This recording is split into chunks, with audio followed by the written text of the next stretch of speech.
Whether you're a professional athlete or a seasoned corporate executive, it is easy to enjoy a lifestyle where a paycheck is calling all the shots.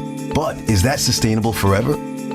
Welcome to Tell Your Boss I Quit with Pete Gutekunst, founder of Gut Financial Services and financial planner with Raymond James. Pete helps you financially bridge from the journey you've started through the life goals you've imagined. Sooner or later, by force or by choice, life takes turns. Listen as Pete discusses how to take charge and make your move on your terms with confidence.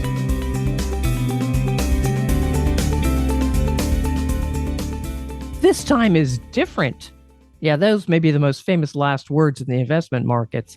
But on the other hand, just because it's never happened before doesn't mean it can't happen now. Pete Gutekunst and Brian Henderson are here to help you sift through the noise of historical perspectives and worn-out cliches to help guide your financial path forward. Gentlemen? Thanks, Patrice. And yeah, it was actually Sir John Templeton. He said the four most expensive words in the English language are "this time is different." But he also said that the best time to invest is when you have money. So it's a good time to invest as long as you can sort out the noise. And so, Brian, you and I have been looking at a lot of things, and it seems like this is the first time ever for some things that have ever happened, and the rare time that something has happened. And we keep getting all of these little nuggets that we get from different companies and from different resources, people we listen to. And we hear it from, when we bring people into the office and hear what they're listening to and reading. And so I really thought it would be good to help us, help our listeners go through sorting through what some of that noise is and sifting some of it out. And I pulled together a few that I've gotten in here recently. And I know you just came back from a meeting, and I think you really got some good nuggets as well. It seems like you've really been picking up some interesting pieces of information lately. Yeah, certainly have. And to be quite honest with you, I'm almost a little bit sick of hearing this has never happened before, or this always happens this way, or something along those lines. It seems like there certainly is a lot of contradicting perspectives, whether you look at it historically or anything like that. But yeah, there's certainly a lot of, big things to pull out. And that's a good anecdotal thing to be thinking about there when you talk about, this time is the end or this time is different, something like that. I think as you're going through it, it always feels like it's the worst time. And, I can think back just a little over 2 years ago, we were dealing with the COVID situation, and certainly that didn't feel like it was going to end anytime soon. But I think that's a good reminder that those times do come to an end. We never quite know when or how long that's going to take, but certainly, something good to remember to have worked through and been on the other side of. Yeah, absolutely. That's certainly has created a lot of twists and turns in what we're going through. And I just picked up a couple of things here that I get every week or so that come across my desk. And it was interesting to me. I'll just share one with you to kind of get things rolling. Is it had to do with Fed pivots. And so right now we're in a year where the Federal Reserve has been hiking rates, and we were at 0, and now we're over 3% in a 9-month period of time, which I won't say it because you told me not to, but it's never happened before. At least I don't think it's happened that fast. But it's interesting. I've got some Fed pivots here, and those are essentially periods of time when the Fed has been raising rates and then makes a turn. And the chart that they sent me was all of what happened when the Fed has pivoted in the past. And they sent me one about the stock market, but recently I got one. It was came from a lot of information came from Macrobond, and it was all about how the Fed has, after the Fed pivoted, what happened to interest rates. And I think that that's really what a lot of people are looking at right now in this current environment is when we get to a peak, then all of a sudden things drop. And it was interesting to me that the biggest drop that they have seen was after they stopped tightening in 2018. But the next biggest one was in 1995, which was a year where the Fed hiked rates in a similar, I guess, fashion in some ways as this year. But the end takeaway was sort of implying, hey, this is what's going to happen next. And they did the same thing with the stock market prior to that. And we're showing some, where things had happened. And here's kind of an interesting to play into what you're saying is it showed that the stock market has always gone up after the Fed has made a pivot, with one exception. And that was in 2000 after what they call the tech wreck. And I thought that was kind of an interesting observation because people would take I think it's sort of implying that when they pivot, things are going to pretty much get better. But that was a period of time when we had a recession after they pivoted. And we've got a lot kind of going on right now and what we're seeing ahead of us in our windshield in the current environment. Yeah, we certainly have a lot ahead of us, and just kind of building off of that, we also haven't seen a time in the past where stocks had bottomed prior to a recession, and at the same time, we also haven't seen a recession during the third year of a presidency. So there's a lot of things that certainly seem like they could be a possibility, and a lot of things that haven't happened that have already happened up to this point, and it certainly seem like they, could continue to go down that path of never haves or what ifs. It certainly makes it hard to be an investor and to try to look through those types of things. And that's why we're always talking to people about timelines and thinking about how long you actually have that money to be invested for and what the purpose behind it is. And again, that's, not an easy thing to be going through while you're in it. But certainly, looking back at history is a good thing to be thinking about. I think something that's very relative right now, and I know people are always throwing out Buffett quotes just because that's, I got a bunch on my desk right now. Yeah, I have one too that I think is relative. And one is, price is what you pay and value is what you get. And I think that a lot of the conversations that we've been having with people recently is talking about what are the underlying companies or things that we're actually buying into to own or to be a part owner in. And it's hard when you have that disconnect between the price that you may see or the value that you have on an account statement. That changes day by day. It changes, hour by hour while people are trading stocks and bonds and things like that. But what really happens under the hood of all of that is that you're owning shares of a company, or you're lending money in the form of a bond to a company and getting a return on interest on that. And I think sometimes it's just hard to look at that from a top level perspective and understand, look, if you own good companies, if you own good investments, over time, they should do well. And we don't know exactly what that means. We have, again, an idea historically of what the average of different types of returns are. But that's really what you need to be focused on, is what are we investing in at the end of the day? What are actually the underlying, holdings, and making sure you understand that's important as well. But, just coming back to that as a fundamental, I think is really important during times like this.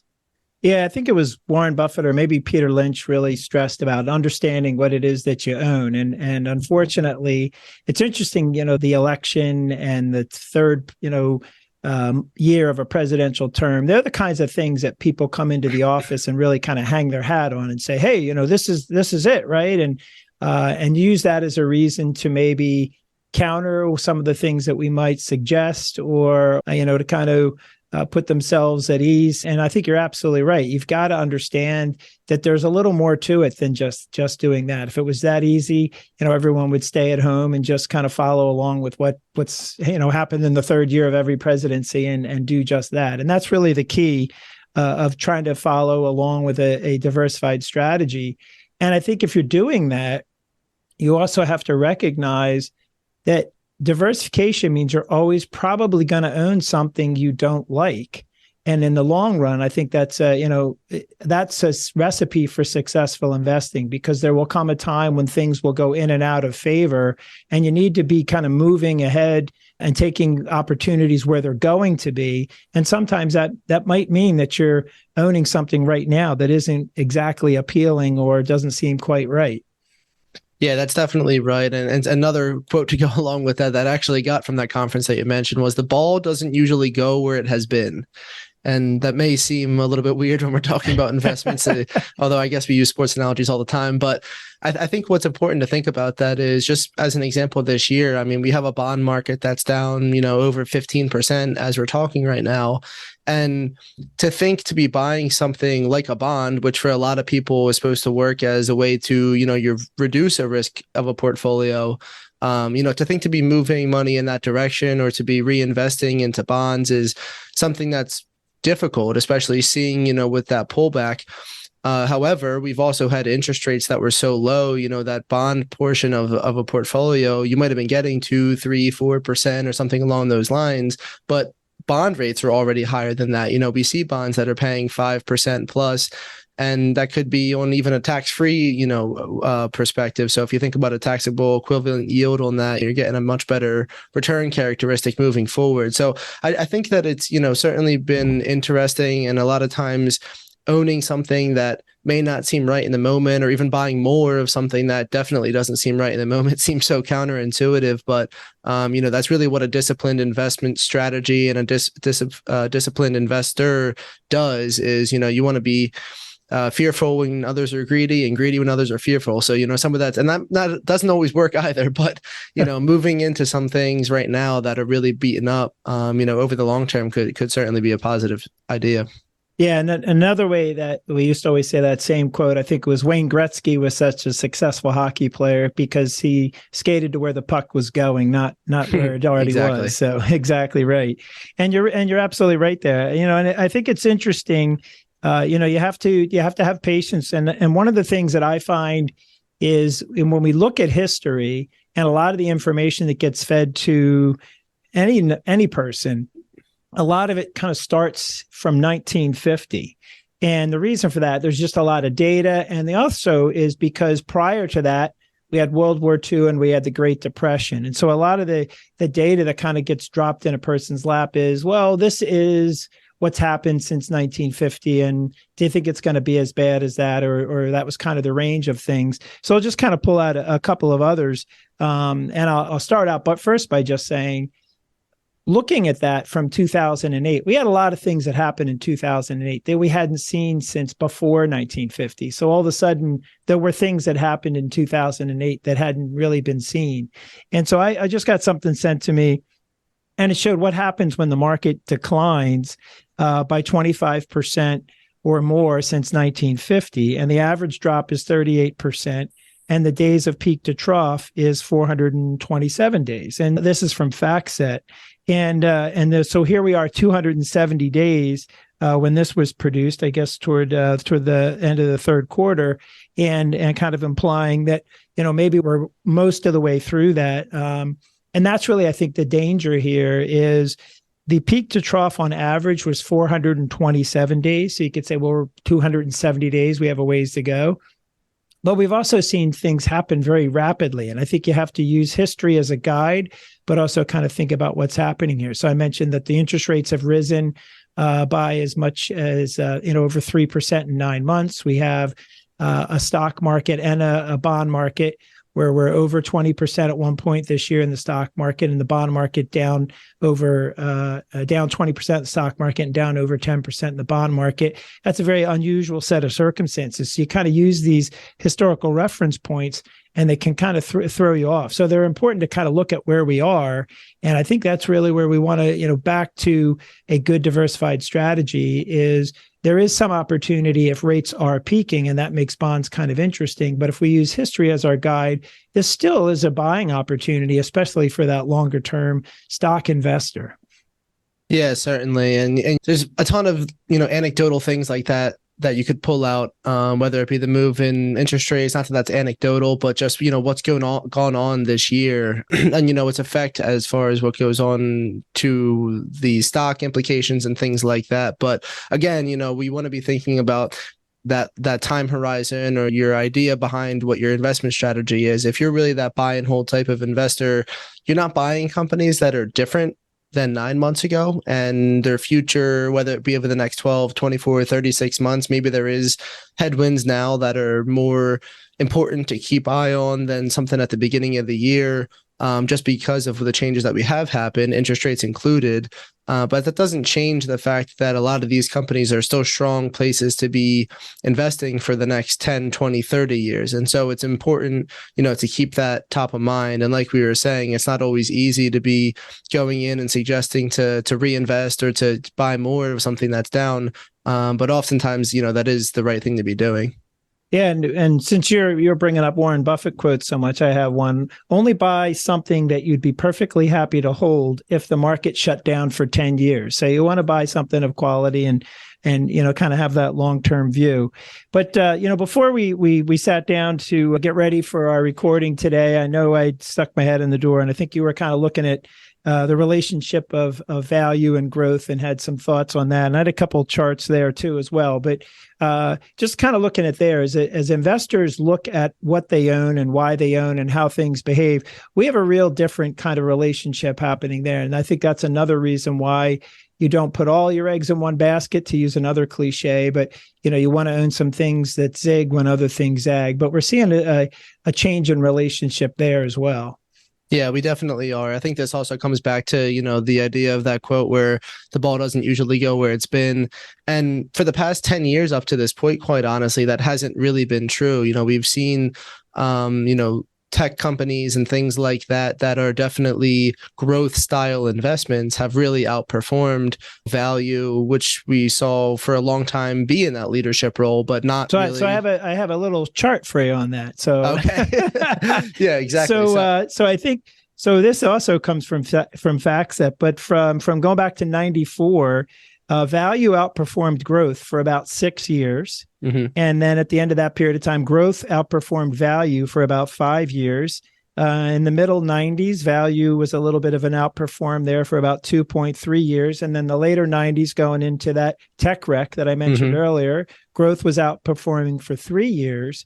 And then coming out of that, so kind of later 2001, 2002, and kind of a side note, asset allocation really worked well in that period of time, because if you were growth and value and had fixed income, there was definitely different asset classes that fared okay during that difficult period of time. But, after coming out of that period of time, value outperformed for 8 years up until really we got to, right before 2007. And then we saw that growth outperforming after 2000, after we went through the financial crisis. We've had 14 years of outperformance from growth investments. And so, the longest outperformance prior to that was what I just read off was 8. So I don't know if I broke your stride there. You were on a good roll, but that's kind of interesting. That's people, if you think what worked in the past is going to keep working, oh, maybe that 14 years was a bit of an outlier. Yeah, exactly. That definitely helps add color to it. And that's exactly where I was going with that too. I think, the macro environment certainly has a big effect on the relationship between growth and value. And like you were talking about earlier, you've had over 3% plus moves in the interest rate markets. And that definitely changes the way people look, at their investments between stocks and bonds. But I think it also changes the way that people look at that relationship of, growth versus value too. And on top of that, we haven't really mentioned it, but we also have inflation that we haven't seen for a long time. If anyone isn't, there's a whole podcast you're going into there. if anyone isn't already aware of that, then that's also going on. So, and that also has an effect on the way people view cash flow and profits and things like that companies are projecting into the future. And you were talking about that a couple of times this past week, is just how are stocks priced, and how do people think about the way that they value a company today, looking into the future. And depending on what interest rates are, what inflation is, that all plays a factor into all of those inputs or calculations. And so that relationship is definitely something to be looking at. And I think that what we're learning throughout this year, and what we're going to continue to see probably in the near term future here, is just how important asset allocation and diversification really is. And like you said, up until this year and for those past 14 years, we were just seeing that growth outperformance. It was hard to tell people to look into the value space or think about adding bonds to a portfolio or something like that. But I think that certainly is going to be more of a conversation going forward. Yeah, that's a great point. And just to kind of wrap that topic up, another Buffett quote is, "The investor of today does not profit from yesterday's growth." And that's that's exactly right. You can't hang your hat on that. And there's definitely a lot of shifting tides right now. So I think we could go on with this. I think you probably got a bunch of quotes laying in front of you. I have a few, but essentially, I think what's most important of all here is, I don't know that we have really given any data point that says this is a clear direction of where things are going for certain. There's definitely some higher probabilities, or there's a better setup maybe for fixed income right now than we saw earlier in the year. Perhaps value is better set up, but there's no certainty of that. And so, I'll just kind of wrap up here with a couple of Buffett quotes, since we seem to be calling his name out so much. Risk comes from not knowing what you're doing. And that's why I think it's important to, work with a team that really has a strategy in place. And sometimes, like you said, sometimes you own something that's lagging or not living up. But if you own it for the right reasons and you own it for the right period of time, it's going to deliver results. And we're definitely seeing where some of those opportunities are coming about now.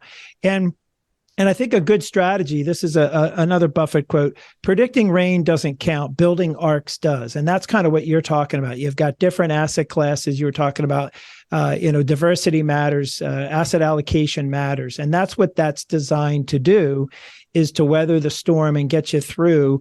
And so just because you predict it's coming, if you don't have an arc to get into, obviously that's not going to get you out. And then I'm just going to kind of wrap up here, because I never read this before, but you and I think we find a lot of history in markets, these data points interesting, and they give us perspective, and clients bring them to our attention. But another Buffett quote is, if past history was all there was to the game, the richest people would be librarians. And just not knowing about what happened in the past, but you have to kind of think about it where it is today. And as I said, there have been periods of time where this looks like something that happened in the past, but we're dealing with a really heavy tightening Fed policy and higher inflation, as you alluded to. So there's probably a whole host of things we could even take a deeper dive into. But I think the bottom line is that you want to build a good strategy, know what you own, and have a good reason for it. And if you want help with that, we're here, Good Financial Services. You can find us at goodfinancial.com. If you're getting close to retirement and thinking about what it's going to be living life after the paycheck ends, check out my book, Tell Your Boss I Quit, which you can find at tellyourbossiquitbook.com. And we're always happy to have a conversation. And if we can help you navigate these rough waters, we're here for you. Till next time, go Phillies.